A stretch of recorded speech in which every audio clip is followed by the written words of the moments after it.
Ce journal vous est offert par le FPI, Fonds de promotion de l'industrie, votre partenaire privilégié pour la réussite de vos projets.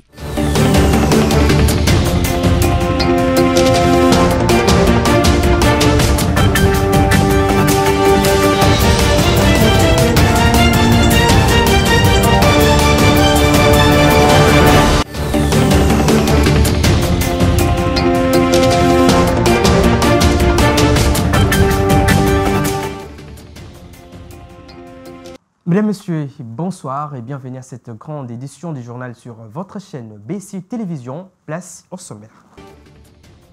Dans un document, les deux chambres du Parlement annoncent un congrès pour ce mercredi qui portera sur les discours du président de la République Félix-Antoine Tshisekedi Tshilombo et sur l'état de la nation. Procès et forage, Nicolas Kazadi a exprimé des réserves concernant les accusations des surfacturations des fonds destinés à la construction des stations d'eau. Et enfin, les procès pour corruption du Premier ministre israélien a repris ce mardi après de multiples retards, le chef du gouvernement et son camp ayant usé de tous les recours possibles pour repousser l'échéance. Encore une fois, bienvenue à cette grande édition du journal sur votre chaîne BC Télévision. Débutons ce journal avec cette actualité. Le Parlement convoqué en congrès ce mercredi. Cette information a été communiquée dans un message officiel publié ce mardi du décembre 2024 et dont une copie nous est parvenue. Selon ces communiqués, ce congrès sera consacré à l'audition du discours du président de la République Félix-Antoine Tshisekedi Tshilombo sur l'état de la nation en application de l'article 77 de la Constitution de la République démocratique du Congo. Et puis, le président de l'Assemblée nationale Vital Kamerhe a échangé avec le président de la République Félix Tshisekedi sur plusieurs sujets, notamment la révision de la Constitution. Devant la presse, Vital Kamerhe estime que le vrai débat sur la révision de la Constitution sera lancé à l'issue du rapport que fera la commission que le chef de l'État mettra en place. On l'écoute. Nous avons balayé tous les secteurs de la vie nationale. Nous avons parlé du social des Congolais, de l'économie, et ceci nous ramène au développement. Bref, on a passé en revue les 145 territoires. En ce qui concerne la révision constitutionnelle elle-même, je voudrais rappeler aux uns et aux autres, évoquer cette question, ce n'est pas un tabou. C'est dans la même constitution, à l'article 218, où l'on prévoit le mode de sa révision et qui sont habilités à prendre une telle initiative. Au numéro 1, c'est indiqué le président de la République. Au numéro 2, c'est le gouvernement réuni en conseil des ministres. Au numéro 3, c'est chacune des chambres du Parlement par la moitié de sa composition, c'est-à-dire la moitié des députés, la moitié des sénateurs. Au numéro 4, c'est la population congolaise par une pétition de 100 000 personnes. Mais alors, où est le péché? Je ne vois pas où est le péché. Nous sommes toujours dans la légalité constitutionnelle. Mais maintenant, quand on commence à réfléchir, certains préfèrent réfléchir à haute voix, d'autres à voix basse, certains préfèrent aller trop vite en besogne, ce que le président n'a demandé à personne. Le président de la République a indiqué qu'il va mettre en place une commission constitutionnelle qui sera chargée, multidisciplinaire, qui sera chargée de réfléchir sur cette question. Mais cette commission n'est même pas encore mise en place et n'a pas encore réfléchi, mais il y a des gens qui ont le don de lire ce qui viendra. Mais cette commission, on ne dira pas que c'est une commission seulement de la majorité. C'est une commission qui va réunir toutes les forces politiques et les forces vives de la nation. Toujours à la présidence de la République, le chef de l'État, Félix Tshisekedi, a pris part à l'ouverture le lundi 9 décembre 2024 des travaux des États généraux des entreprises du portefeuille de l'État, placés sous le thème faire du portefeuille de l'État un puissant levier de la croissance économique et du développement social de la RDC. Du 9 au 14 décembre 2024, ces travaux vont réunir plusieurs personnalités venues des différentes organisations étatiques en vue de trouver des solutions devant participer au redressement de l'État miné par des problèmes d'ordre structurel et managériel. La presse présidentielle. Du 9 au 14 décembre, les entreprises du portefeuille ont toutes délocalisé leurs bureaux pour le centre financier. Endroit choisi pour abriter les travaux des états généraux des entreprises du portefeuille. On séjour de l'ouverture des 10 travaux sous le haut patronage du président de la République Félix Tshisekedi, la salle polyvalente du centre financier de Kinshasa a accueilli des milliers de personnes pour réfléchir sur des résolutions audacieuses à prendre pour de réformes courageuses au sein des entreprises du portefeuille. Selon le ministre du portefeuille Jean-Lucien Boussa, ces assises ont pour objectif d'examiner les voies et moyens pour améliorer les performances opérationnelles et financières des entreprises publiques dans le but de faire du portefeuille de l'État un véritable levier du développement économique et social du pays. L'occasion m'est ainsi donnée d'adresser mes sincères remerciements ainsi que mes chaleureuses félicitations au président de la République, chef de l'État, pour sa clairvoyance, l'intérêt et l'importance qu'il accorde aux entreprises du portefeuille de l'État au regard de ce qu'elles représentent en tant que catalyseurs de la prospérité. La situation actuelle des entreprises publiques reste préoccupante, bien que des progrès sporadiques aient été enregistrés. Une analyse sectorielle approfondie révèle des défis majeurs dans les principaux secteurs stratégiques. Les directeurs généraux, quant à eux, exécutent difficilement les décisions du conseil d'administration et sont résistants au contrôle. Cela crée des conflits entre le conseil d'administration et la direction générale. Le chef de l'État, Félix Tshisekedi, présent à cette cérémonie, a indiqué que ces rassemblements n'est rien d'autre qu'une opportunité historique pour redéfinir le rôle de l'avenir des entreprises publiques dans la transformation économique et sociale de la RDC. Nous avons devant nous une opportunité unique. Transformer nos entreprises publiques en véritables piliers d'une République démocratique du Congo prospère, juste et inclusive. Cela exige de chacun d'entre nous un engagement ferme, des actions concrètes et une volonté inébranlable de faire de notre nation un modèle de prospérité en Afrique. Durant 4 jours de travaux en atelier, 6 sous-thèmes seront développés en panel partant du thème général « Faire du portefeuille de l'État un puissant levier de la croissance économique et du développement social de la RDC ».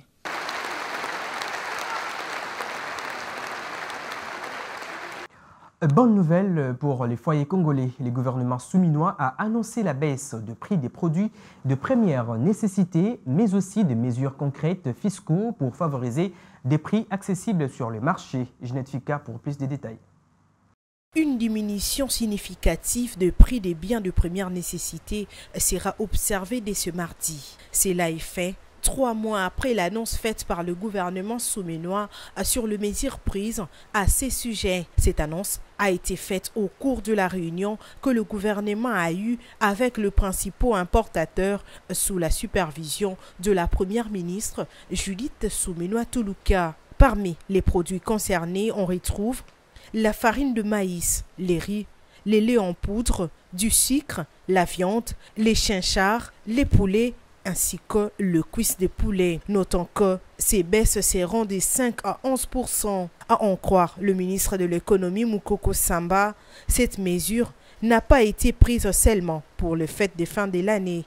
Le chef de l'État avait voulu, c'est des mesures courageuses du gouvernement pour agir sur ces prélèvements, certains justifiés, d'autres un peu moins, afin de redonner du pouvoir d'achat à la population. C'est ce que nous avons fait. C'est le premier palier, c'est un effort qu'il faut poursuivre pour qu'on ait des prix justes qui puissent satisfaire les consommateurs, mais qui puissent aussi satisfaire les opérateurs économiques. Donc là, nous pouvons formuler l'espoir que la baisse de ces prix entraînera plus de ventes, Les prix vont baisser à partir de demain. Je serai moi-même sur le terrain demain pour aller le constater. Et le ministère de l'économie va continuer ce travail pour s'assurer que la baisse au niveau des grossistes se répercute jusqu'au niveau des détails. Entre-temps, les contrôles s'y poursuivent sur les terrains. L'on peut dire que le gouvernement souminois a démontré son dévouement à bâtir une société plus équitable et résiliente pour tous. Et en réaction à cette nouvelle, dès la baisse des prix des aliments au marché, les Quinois remercient les gouvernements souminois et demandent les suivis sur les terrains. Ils sont au micro des Généreuses et Sengo. Likanisiza malamu mais oya koloba direct tozo kitisa et jusque là en application na ne salamité or que faut déjà tout monde a déjà avant koloba mais basala yango faut ezala déjà en application pour ça ya peuple ezali que mutunio surtout asomba biloko na talo ya malamu mais tango pouvoir d'achat ezali tango nyos komata na komata vraiment ezali passe peuple azo souffrir. Na sepeli ekita na sepeli ndo biloko ekita tolia bien tomela bien mai pasi makamu nyonso pasi awa nazoloba bongo bisika pe tozali po bima na pasi. Autre chose, comme annoncé, Grace Yamba Kazadi, vice-ministre des Affaires étrangères, coopération internationale et francophonie, a ouvert le lundi 9 décembre 2024 les travaux de la session des formations organisées par le partenaire égyptien à l'hôtel Hilton. Plusieurs personnalités ont pris part à cette première journée de cette formation des 5 jours. Suivez. C'est sous les thèmes les renforcements des capacités congolaises pour faire face aux défis de paix, sécurité et développement liés au changement climatique en République démocratique du Congo que s'est ouverte la session des formations des 5 jours offerte par l'Égypte à 20 membres du ministère des Affaires étrangères et 20 autres du ministère de l'Environnement. Dans sa prise de parole, la vice-ministre des Affaires étrangères Grace Yamba Kazadi a rendu un hommage au président de la République, Félix-Antoine Tshisekedi Tshilombo, pour sa vision éclairée et son engagement en faveur du développement durable et de la coopération internationale, tout en saluant également tous les participants à cette formation, en particulier les agents du ministère des Affaires étrangères et de l'Environnement. De rendre un hommage appuyé à son Excellence Félix-Antoine Tshisekedi Tshilombo, président de la République, chef de l'État, pour sa vision éclairée et son engagement indéfectible en faveur du développement durable, de la paix et de la coopération internationale. Sous son leadership, la République démocratique du Congo s'affirme comme un acteur clé des grandes questions environnementales et diplomatiques sur la scène internationale. Je souhaite également saluer tous les participants à cette formation, en particulier les agents des ministères des Affaires étrangères et de l'Environnement et du Développement durable. Votre présence ici reflète un engagement fort envers les grands objectifs fixés par notre pays. Relever les défis du changement climatique tout en consolidant la paix, les enjeux majeurs de stabilité et le développement de notre continent. L'Égypte et la RDC, pays amis et frères, partagent de nombreuses valeurs communes et cette formation est le fruit d'une coopération renforcée qui s'est illustrée récemment par la visite à Kinshasa du chef de la diplomatie égyptienne. Notons que la République démocratique du Congo est déterminée à relever les défis climatiques tout en pacifiant sa partie orientale pour son essor et le bien-être de sa population tout entière. J'ai annoncé au sommaire de ce journal le procès du présumé détournement des fonds alloués à la construction des forages d'eau et des lampadaires.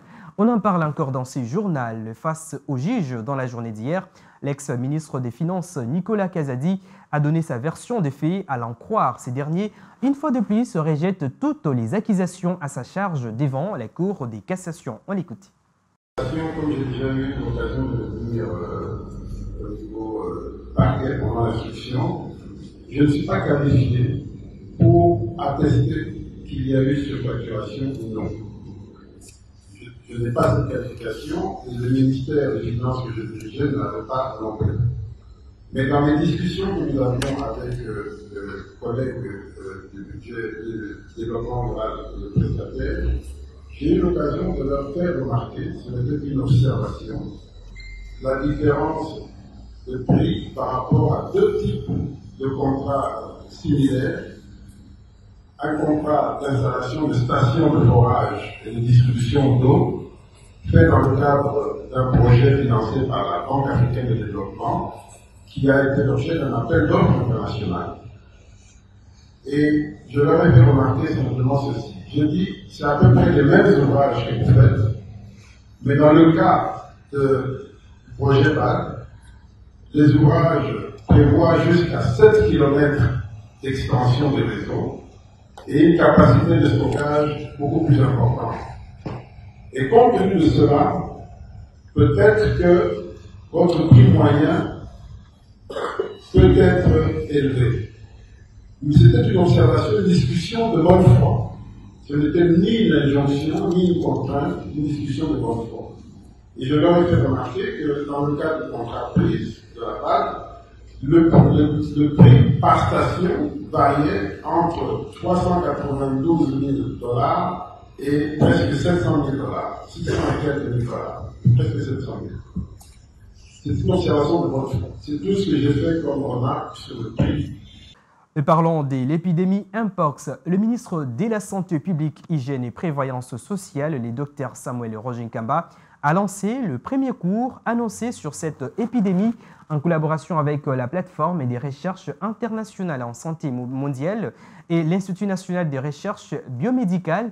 Notons que ces cours visent à renforcer les compétences des participants pour mieux surveiller, identifier et enfin contrôler cette épidémie.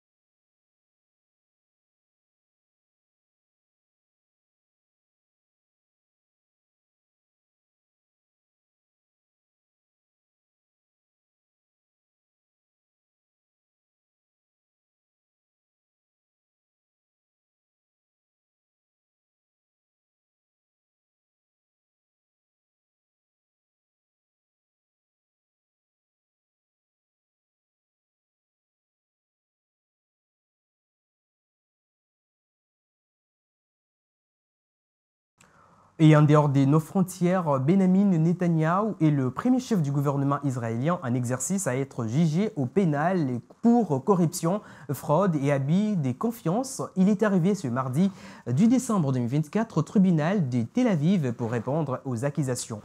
La France 24 pour plus de détails. La guerre n'est pas une excuse pour éviter de témoigner. C'est par ces mots que 3 juges israéliens ont balayé une énième demande de report du procès de Benjamin Netanyahou.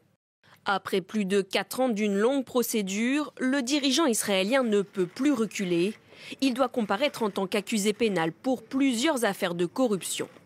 Une première dans le pays pour un Premier ministre en exercice qui nie en bloc et dénonce une véritable chasse aux sorcières. Cela fait 8 ans que j'attends de dénoncer le système, cette chasse aux sorcières brutale. Ces enquêtes sont nées dans le péché. Comme il n'y avait pas d'infraction, ils en ont cherché une. Comme ils n'ont pas trouvé d'infraction, ils ont décidé d'en inventer une. C'est dans une salle souterraine du tribunal de Tel Aviv que le Premier ministre doit donc répondre de plusieurs accusations pour corruption, fraude et abus de confiance dans le cadre de 3 affaires distinctes. Le dirigeant israélien est soupçonné d'avoir reçu de nombreux cadeaux de la part de riches hommes d'affaires en échange de faveurs politiques. Cigares, bouteilles de champagne et bijoux d'une valeur totale d'environ 186 000 €. Dans un autre dossier, Benjamin Netanyahou est aussi accusé d'avoir tenté de s'assurer une couverture favorable de la part du site d'information Walla en contrepartie de faveurs gouvernementales. Les liens troubles du Premier ministre israélien avec la presse seront aussi examinés dans l'affaire dite 2000. Là encore, il est accusé d'avoir conclu un accord avec un journal pour soigner son image. Pour tout cela, il encourt jusqu'à 10 ans de prison, mais le procès pourrait encore durer des mois, voire des années, jusqu'à épuisement de tous les recours. Et ce journal touche à sa fin, mais avant tout, les rappels des principaux titres. Dans un document, les deux chambres du Parlement annoncent un congrès pour ce mercredi qui portera sur les discours du président de la République Félix-Antoine Tshisekedi Tshilombo sur l'état de la nation. Procès et forage, Nicolas Kazadi a exprimé des réserves concernant les accusations des surfacturations des fonds destinés à la construction des stations d'eau. Et enfin, les procès pour corruption du Premier ministre israélien a repris ce mardi. Après de multiples retards, le chef du gouvernement et son camp ayant usé de tous les recours possibles pour repousser l'échéance. Mesdames, Messieurs, ce journal est complètement terminé. Merci de votre fidélité. Au revoir et à la prochaine. Retrouvez Ginette Fika demain à la présentation.